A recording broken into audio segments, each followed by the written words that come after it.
Farzët që falen kaza, a mund të falen me imam, apo thot duhet më fal vetëm?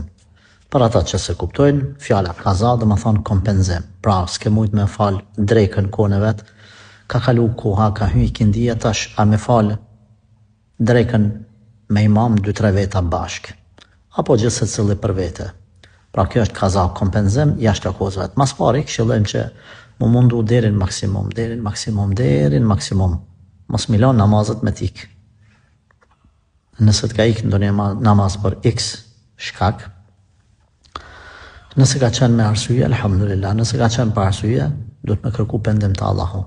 E pastaj themi po lejohet më fal me imam, nëse 3-4 veta ose 2 veta bashk janë të falë dhe kanë lanë apo ju ka i kaj namaz, falen, dhe më thonë falen me imam, del janë imam dhe të tjertë falen mas ti.